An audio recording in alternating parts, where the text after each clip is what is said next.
حکیم حکمران کے متعلق افلاطون اپنی کتاب جمہوریہ میں یوں لکھتے ہیں: جب تک حکماں بادشاہ نہیں ہوتے یا جب تک ساری دنیا کے بادشاہ اور شہزادے اپنے اندر فلسفے کی روح اور قوت کو حلول نہیں کر پاتے، تب تک دنیا کے شہریوں کو برائیوں سے نجات نہیں مل سکتی۔ یونانیوں کے یہاں زندگی میں صداقت کے حلول کے مراحل کا نام فلسفہ ہے۔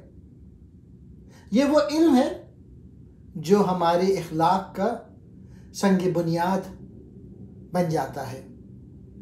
فلسفہ محض عالمانہ آرزو نہیں ہے، بلکہ بنیادی طور پر صداقت کے عرفاں سے ہی فلسفہ بھی عبارت ہے۔ اور فلسفی بھی، بلکہ یوں کہہ لیجئے کہ یونانیوں کا فلسفہ کا تصور کسی حد تک اسلامی عقائد سے ہم آہنگ ہے۔ لہٰذا افلاطون کا حکیم حکمران بیک وقت صاحب عرفاں، باریک بین اور سیاسی بصیرت رکھنے والا ایک ایسا انسان ہے جو وسیع النظری اور کم آمیزی کے ساتھ صداقت اور نیکی پر عمل پیرا ہوتا ہے، اور اسے اپنی خدمات کے انجام دینے میں اعلیٰ درجے کی مسرت کا احساس ہوتا ہے، ایسی مسرت کا جو قربانی اور ریاضت کا لازمی نتیجہ ہوتی ہے۔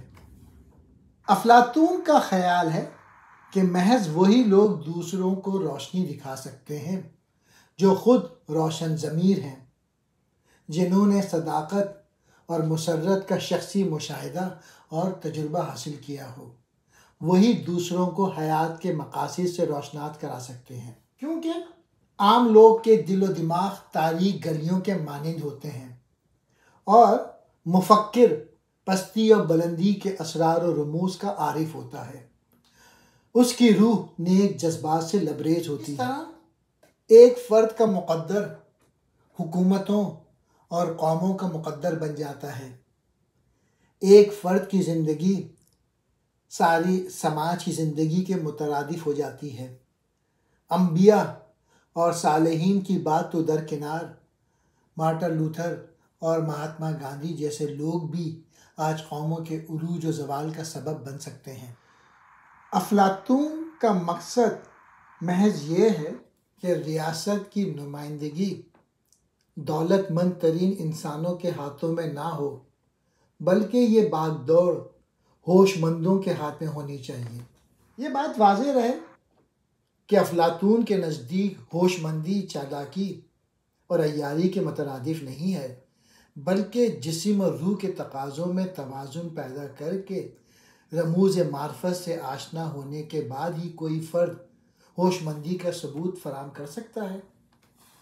خیر و شر سے بے نیاز عمل پیرا افراد نادان ہوتے ہیں، ان کی بے نیازی ہی اس امر کی غماز ہے۔ افلاطونی فلسفہ حیات کی مثال ایک ایسے دسترخوان سے دی جا سکتی ہے جس کے خوشہ چین میکیاویلی، روسو، نیچے اور فرائڈ سب کے سب ہیں۔ ہر قماش کے افراد اس سے بہرہ اندوز ہو سکتے ہیں۔ اسی لیے ایمرسن کا یہ کہنا بالکل بجا ہے کہ فلسفہ افلاطون ہے اور افلاطون فلسفہ ہے۔ کامل انسان کامل جماعت کے اندر ہی پیدا ہو سکتا ہے۔ انسان ایک اجتماعی فرد ہے۔ گوشہ گزینی میں کوئی بڑے کمالات بھی پیدا نہیں ہو سکتے، اور پیدا بھی ہو گئے تو جماعت سے الگ ان کا مصرف کیا ہے؟ جو تلوار میان میں خلوت گزین رہے اور جو موتی صدف میں سے نہ نکلے، اس کا ہونا نہ ہونا برابر ہے۔ پہلے سقراط، پھر افلاطون اور اب ارسطو۔ ارسطو افلاطون کا شاگرد ہے اور بعضوں کے مطابق اس کا حریف بھی۔ جس طرح افلاطون نے اپنے استاد سقراط سے کافی گہرے اثرات قبول کیے، اسی طرح ارسطو نے بھی افلاطون سے اثرات ضرور قبول کیے ہیں۔ ارسطو کو تقریباً 20 برس تک افلاطون کی شاگردی کا شرف حاصل رہا۔ افلاطون کی طرح ارسطو کا تصور بشر روحانیت سے بہت زیادہ ہم آہنگ نہیں ہے، بلکہ اس کا دائرہ عمل زیادہ تر استدلال پر منحصر ہے، اور اس کی شخصیت میں عقلی عناصر روحانی اور وجدانی عناصر پر غالب نظر آتے ہیں۔ افلاطون زمین پر کھڑا ہے، لیکن اس کی نگاہیں آسمان کی طرف اٹھی ہوئی ہیں اور اس قادر مطلق کی متلاشی ہیں جو تمام علوم اور نیکیوں کا سرچشمہ ہے۔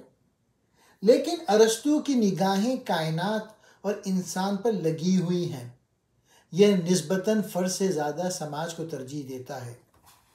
ارسطو کا مثالی انسان ایک ایسی ہستی ہے جو کبھی تو ذات واحد نظر آتا ہے اور کبھی یہ فریضہ تنظیمیں انجام دیتی ہیں۔